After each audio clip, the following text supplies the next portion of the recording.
آپ کسی کو بھی دو چیزوں کے لیے مجبور نہیں کر سکتے، ایک محبت اور دوسری عبادت۔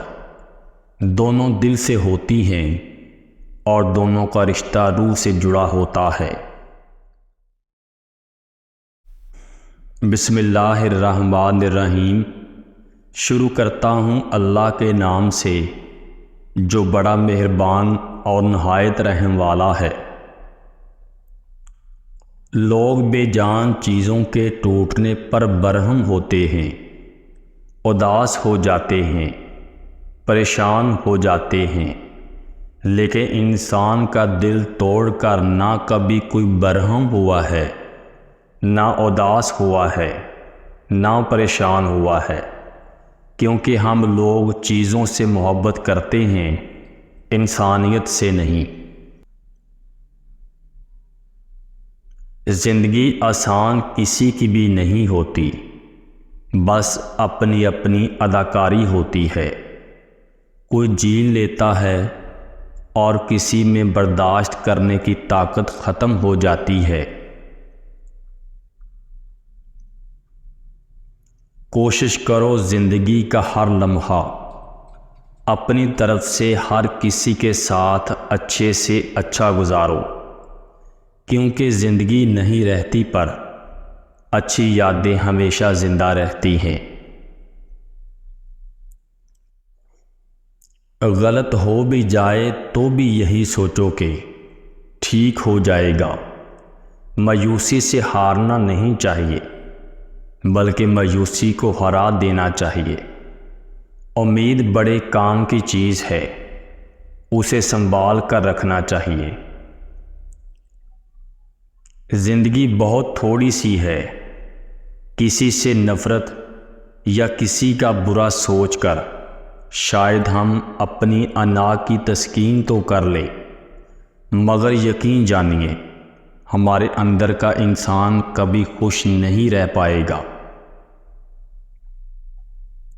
اپنے اندر پرندے کی طرح عاجزی پیدا کرو، جو آسمان کی بلندیوں کو چھو کر بھی گردن جھکا کر رکھتا ہے، اور بے شک عاجزی اللہ کو بہت پسند ہے۔ آپ کسی کو بھی دو چیزوں کے لیے مجبور نہیں کر سکتے، ایک محبت اور دوسری عبادت۔ دونوں دل سے ہوتی ہیں اور دونوں کا رشتہ روح سے جڑا ہوتا ہے۔ اس عورت پر اعتبار مت کرنا جو تیرے سامنے رونے لگ جائے۔ روتی ہوئی عورت پر غلطی سے بھی بھروسہ مت کرنا، یہ اس کا ایک جال ہوتا ہے، جو اس میں پھنس جائے اسے زبردست نقصان ہوتا ہے۔ عورت کے سینسز اتنے تیز ہوتے ہیں کہ وہ نظر اور نیت پہچان لیتی ہے۔ دراصل وہ دھوکہ اس وقت کھاتی ہے جب وہ خود دھوکہ کھانا چاہے۔ پیار ہو جاتا ہے، محبت کی جاتی ہے، اور عشق جس کا نصیب۔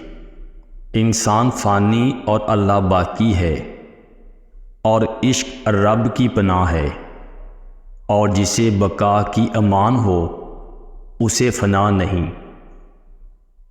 پتھر موسم بہار میں بھی سرسبز و شاداب نہیں ہوتا۔ خاک بن جاؤ تاکہ تم سے رنگ برنگے پھول جنم لیں۔ 1000 کابل انسان کے چلے جانے سے اتنا نقصان نہیں ہوتا جتنا ایک احمق کے صاحب اقتدار ہو جانے سے ہوتا ہے۔ عقل کو خواہش پر فضیلت حاصل ہے، کیونکہ عقل زمانے کو تمہارے ہاتھوں میں دے دیتی ہے، جبکہ خواہش تمہیں زمانے کا غلام بنا دیتی ہے۔ روح کی خیر خواہی کی ایک اعلیٰ ترین قسم یہ ہے کہ اپنے ساتھ تنہا رہنے سے ہی آپ کو حقیقی خوشی ملے گی، جو اپنے قریب نہیں ہوتا وہ کسی اور چیز کے قریب بھی نہیں ہوتا۔ ہر فرد کسی خاص مقصد کے لیے پیدا ہوتا ہے اور اس مقصد کے حصول کی خواہش پہلے اس کے دل میں رکھ دی جاتی ہے۔